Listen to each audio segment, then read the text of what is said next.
in the name of God Almighty,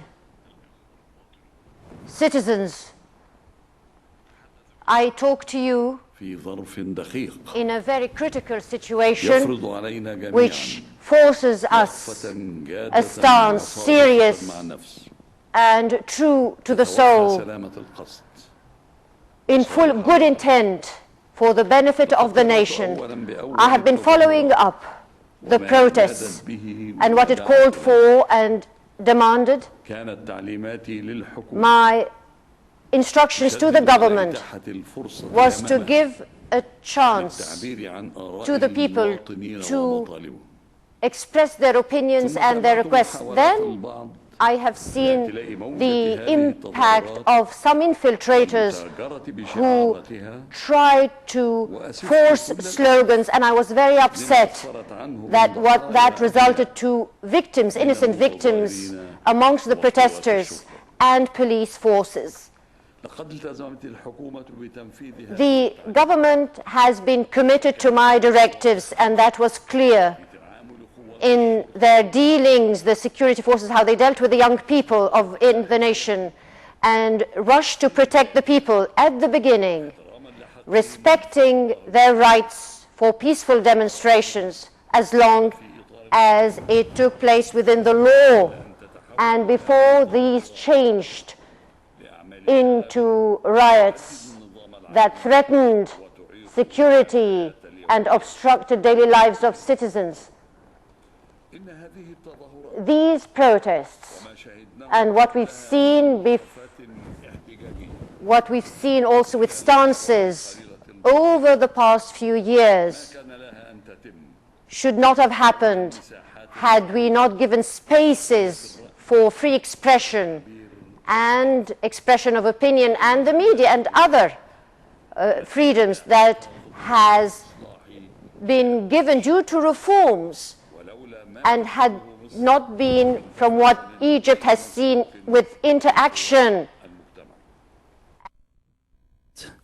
Joining of the forces of society in my capacity as a President of the Republic, and by virtue of all the powers conferred on me by the constitutions as a judge and arbitrator, I always stressed, and I will continue to reiterate, that sovereignty will be to the people, and I will always adhere to the right of exercising the right of freedom and expression, so long as it is within the parameters of law and constitution. There is a fine line separating freedom from chaos, and while I take the side of citizens' freedom to express their views, I also similarly adhere to defending Egypt's stability and security, and not to steer it into any threats that may jeopardize public safety, public order, whose repercussions on the current and the future of Egypt is unpredictable. Egypt is the biggest country in the region in terms of the population, geographical location, and heavyweight. It is a state of institutions governed by the Constitution and the rule of law, and we should be cautious and aware of the many examples around us which drove people to chaos and mayhem, where they gained no democracy or stability. My fellow citizens, these demonstrations came to express the aspirations, lawful aspirations, for more democracy and speed actions to combat unemployment, raising the standard of living, and fighting poverty, and addressing corruption. I am fully aware of these lawful aspirations of the Egyptian people, and I am also aware of the degree of their sufferings, to which I am always attached and working day after day. However, the problems facing us and the goals sought by us cannot be achieved through violence nor chaos. They can only be achieved by national dialogue and conscious, concerted, genuine efforts. The youth of Egypt is a dear wealth, and Egypt looks at them to live up and urge them to steer away from those who entice chaos and looting public and private property, arsons, and knocking down what we have been building. I have a firm belief and conviction that we will continue our political, economical, and social reforms for a free and democratic Egyptian society, embracing the modern principles and opening to the world. I have taken the side, and we will always be taking the side of the poor people of Egypt, convinced that economy is too dangerous to be left to economists alone. I have always been keen on directing the government's policies towards economical reforms to be expedited and speeded up to lift the suffering of the people.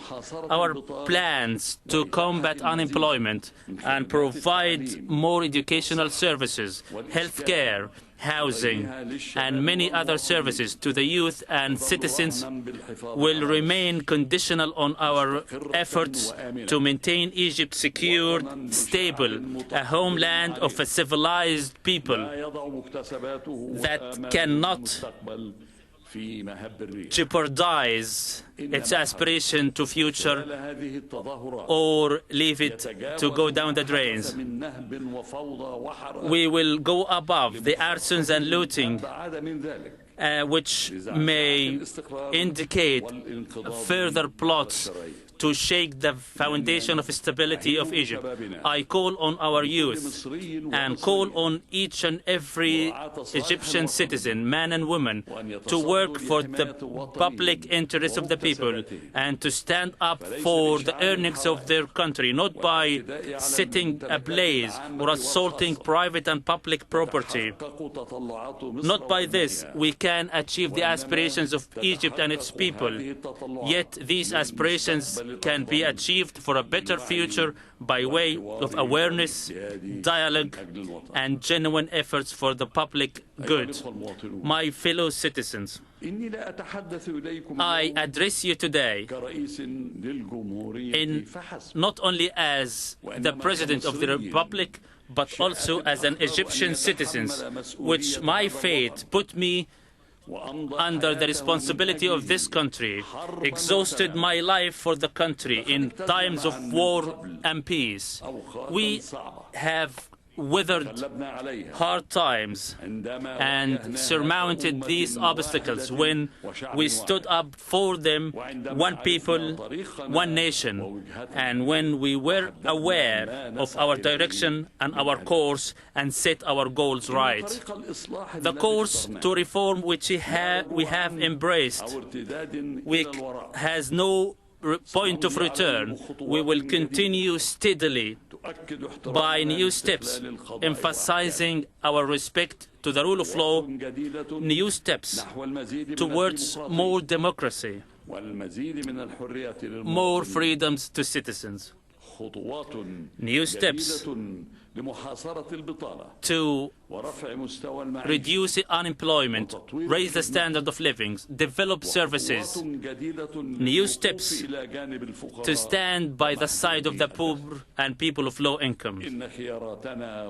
Our options and our goals will define the shape of our futures, and we have no other alternative to achieve them but to embrace genuine work, consciousness, and struggle.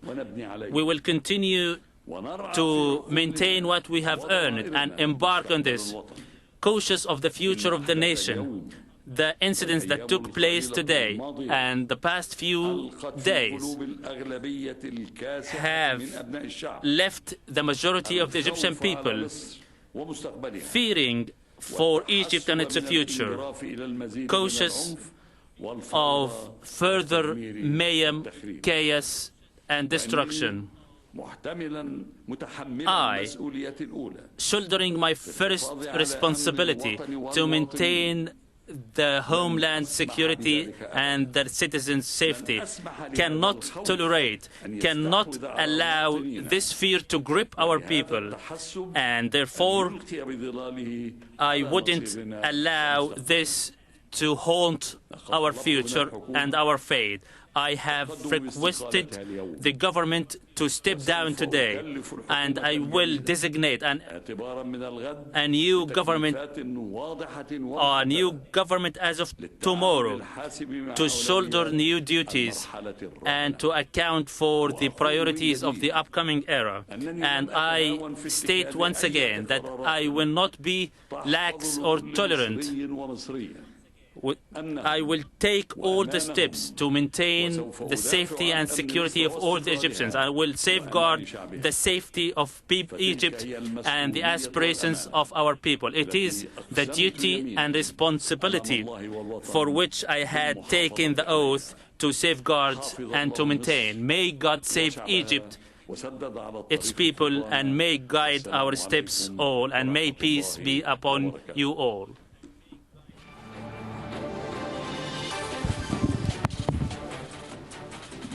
There